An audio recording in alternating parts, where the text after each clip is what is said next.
네, 안녕하세요. 세계금융연구원 조영우 센터장입니다. 오늘 다뤄볼 주제는 지금 보신 바와 같이 작년에 상당히 시장을 뜨겁게 달궜던 게임주입니다.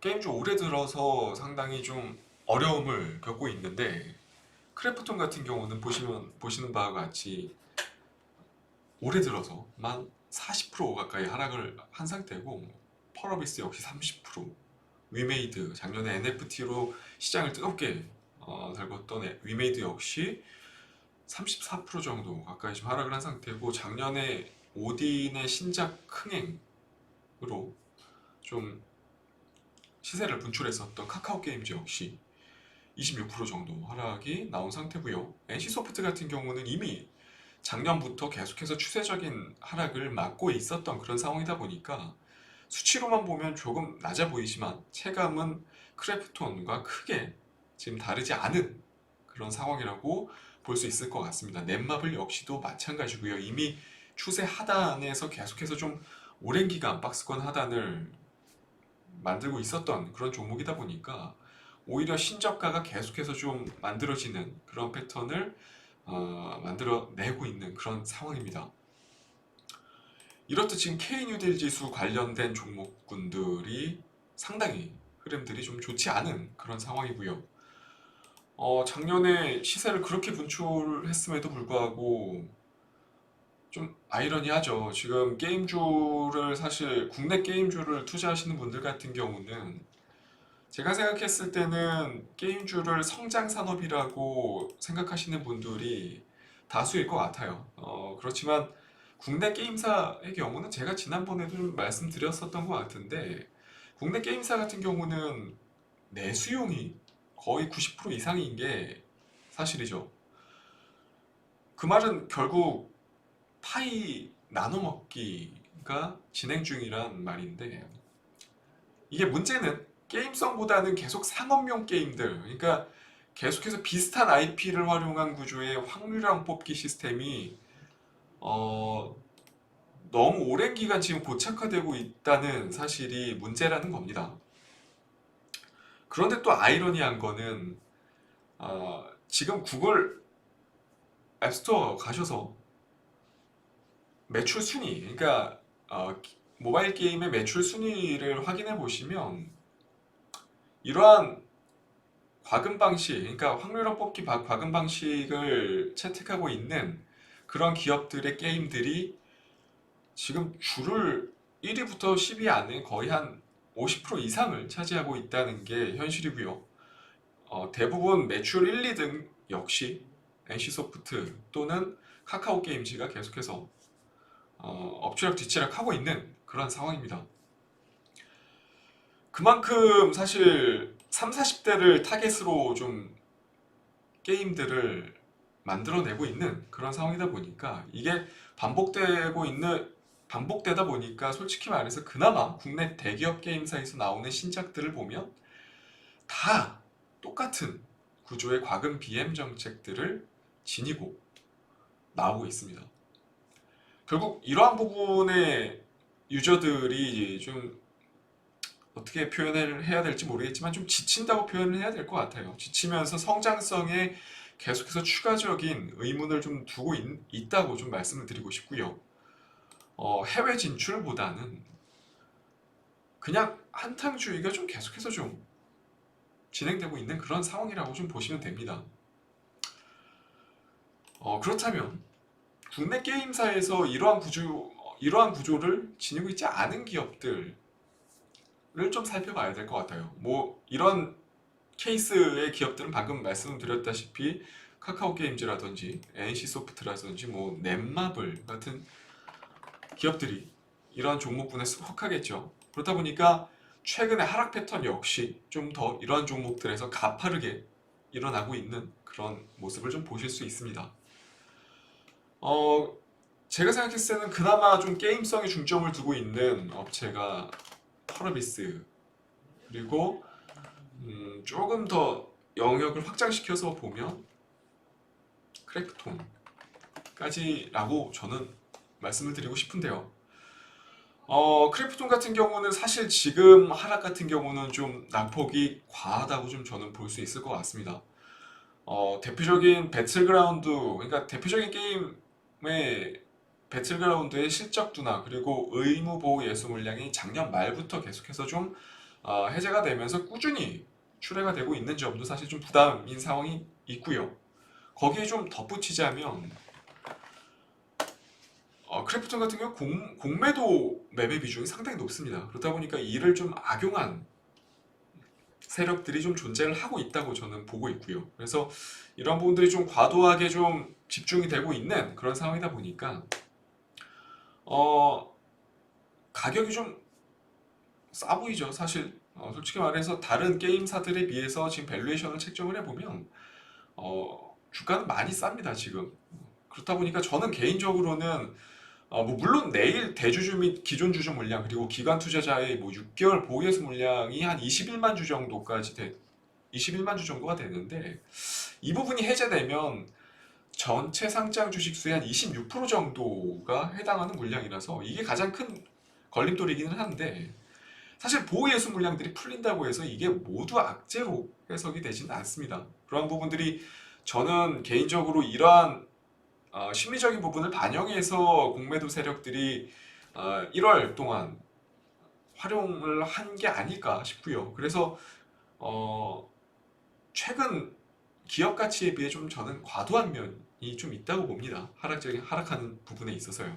그래서 크래프톤 같은 경우는 지금 현재 위치에서는 여기서 더 밀려봤자 얼마나 더 밀리겠나 싶고요. 그렇다 보니까 지금 여기서 추가적인 바닥을 다지는 움직임이 만들어졌을 때는 그때부터는 저는 개인적으로 추가 매수, 분할 매수를 통해서 단가를 낮추고 이미 기존 보유하고 계신 분들 같은 경우는 단가를 낮추는 전략이 유효할 걸로 좀 보이고요. 보유하고 있지 않으신 분들 같은 경우는 이제 신규 매수를 통해서 이제는 좀 접근을 해봐야 될 자리가 아닌가 싶습니다. 크래프톤 같은 경우는 사실 이러한 저평가 매력뿐만 아니라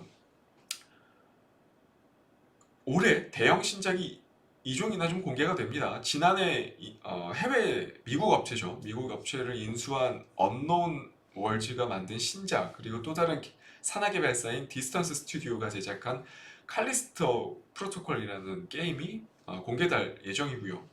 아무래도 지금 크래프톤 같은 경우는 배틀그라운드 1 게임에 대한 좀 인식이 있다 보니까 신작이 좀 공개가 가까워질수록 이런 부분들이 좀 리스크적인 측면이 좀 해소될 여지는 충분히 저는 있다고 봅니다. 그렇기 때문에 결국 국내 게임사 중에서 해외 매출 비중을 지속적으로 좀 높여갈 수 있는 업체는 저는 현재 시점에서는 이 보고 계시는 크래프톤이 저는 유일하다고 보고요. 물론 향후 한 2, 3년 후에는 다른 게임사들이 다른 액션들을 통해서 또 동향들이 바뀔 수는 있겠지만 지금 현재 상황만 놓고 봤을 때는 향후 1, 2년간은 크래프톤 뭐 하나 더 붙이자면 아까 말씀드렸듯이 펄어비스 정도가 사실 국내 게임사 중에서는 게임성이라든지 해외 진출에 대한 가능성이 가장 높은 그런 업체들이다 보니까 이런 점에 초점을 놓고 계시는 투자자분들이라면 저는 국내 K뉴딜 지수에 속해 있는 게임사 중에서는 이 두 종목을 좀 말씀드리고 싶습니다. 사실 게임주들은 지금 이 시점에서 이렇게 대표적인 종목들을 제외하면 그렇게 권해드리고 싶지 않은 게, 뭐 일부 아주 개별 이슈로 움직임이 나오는 종목들을 제외하면 NFT 관련한 에너지가 지금 많이 좀 소모가 된 상태고 거기에 덧붙여서 실적 피크아웃 논란도 당분간 좀 이어질 수밖에 없는 그런 상황입니다. 거기에 지금 엔데믹이 좀 가까워지고 있는 그러한 액션들이 세계적으로 좀 많이 좀 나타나고 있는 그런 상황이다 보니까 오히려 리오프닝 관련주에 반대되는 개념으로 게임주들을 좀 해석할 수 있는 그런 우려들도 충분히 존재를 한다고 저는 봅니다. 그렇기 때문에 그런 측면에 있었을 때 종합적으로 중소형 게임사들은 지금 현재 시점에서는 되도록이면 좀 건들지 않는 것이 좀 저는 맞다고 생각을 하고 있고요. 그렇기 때문에 어, 그래도 나는 게임사를 하나 정도는 포트폴리오에 담고 싶다 하시는 분들 같은 경우는 방금 말씀드린 크래프톤이라든지 펄어비스 정도만 주의 깊게 보시는 걸 좀 권해드리고 싶습니다. 그리고 두 번째 시간 이제 5% 공략 중 오늘 소개드릴 종목은 바로 GMB Asset Engineering이라는 종목입니다.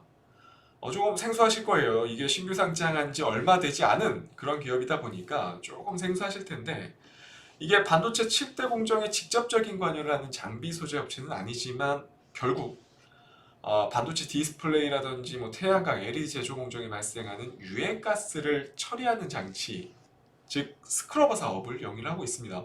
이 납품업체들이 SK하이닉스라든지 삼성전자, 인텔 이런 곳들이다 보니까 결국은 반도체 장비 쪽으로 포함시키는 게 맞고요. 국내 경쟁 업체는 많이들 들어보셨을 거예요. 유니셈이라든지 GST 같은 종목이 경쟁 업체로 놓여져 있는 그런 상황입니다. 물론 경쟁 업체와 규모적인 측면에 있어서는 다소 좀 차이가 있는 그런 상황인 건 맞지만, 이 GMBS 엔지니어링 같은 경우는 사실 지금 타사에서 구현하지 못하는 신기술이 적용된 무폐수 플라즈마 스크러버를 필두로 해서 SK하이닉스의 신모델 시장을 좀 선도를 하고 있는 그런 상황입니다. 그렇다 보니까 경쟁 업체와는 조금은 다른 노선을 지금 만들어내려고 하는 그런 상태고요. 지금 경쟁 업체들 GST라든지 유니셈 추세를 보시면 아시겠지만 최근에 반도체 업종들, 그러니까 장비 소재 업체들의 주가 추이가 그렇게 좋지 못했습니다. 그랬음에도 불구하고 생각보다 매출 추이라든지 전망이 상당히 좀 괜찮다 보니까 장비 소재 업체 내에서 지지력이 가장 강한 두 종목이었습니다. 그렇기 때문에 개인적으로 다음 반도체의 상승 파동이 도래를 한다면 저는 GMBS 엔지니어링 같은 경우는 향후 성장성에 대한 부분들도 충분히 가시권에 있는 그런 상태고, 기술적인 측면에 있어서도 어느 정도 바닥 구간을 형성한 이후에 추세를 이제 본격적으로 형성을 하기 시작한 그런 단계다 보니까 시가총액 역시도 크게 부담스럽지 않습니다. 여러 종합적인 측면을 좀 검토한 결과 반도체 장비 업체 내에서는 그래도 지금 현 시점에서는 긍정적으로 볼 수 있는 그런 종목이다라고 좀 말씀을 드리고 싶습니다. 그렇기 때문에 오늘의 5% 공략주로는 GMBS 엔지니어링을 좀 소개를 드리고 싶고요. 단기적인 트레이딩 관점에서도 유효하겠지만 이런 종목들 같은 경우는 조금 길게 보신다면 오히려 조금 더 수익적인 부분을 극대화할 수 있는 그런 종목이기 때문에 중장기 측면에 있어서도 유효하다고 좀 정리를 해드리겠습니다. 이렇게 좀 5% 공략주까지 정리를 하고요. 시장이 좀 많이 돌아섰습니다. 지금 시장이 이제는 조금 심리적으로 좀 안정을 찾는 그런 단계고, LG에너지 솔루션의 수급 매국 역시도 이제는 좀 마무리 단계로 좀 돌아가는 것 같습니다. 물론 향후에 이 2월 3일날 발생했던 지수의 갭매우기성 조정 정도는 염두를 해둬야 되겠지만 이제는 추세적 하락 파동에 대한 저점이 거의 확인됐다고 보는 그런 관점이기 때문에 투자자분들 역시 조금은 적극적인 트레이딩 관점을 가져야 될 시기가 아닌가 싶습니다. 그렇기 때문에 이러한 부분들 종합적으로 좀 참고하셔서 트레이딩에 잘 활용해 주시고요. 저는 또 다음 이 시간에 찾아뵙도록 하겠습니다. 오늘도 시청해 주셔서 감사합니다.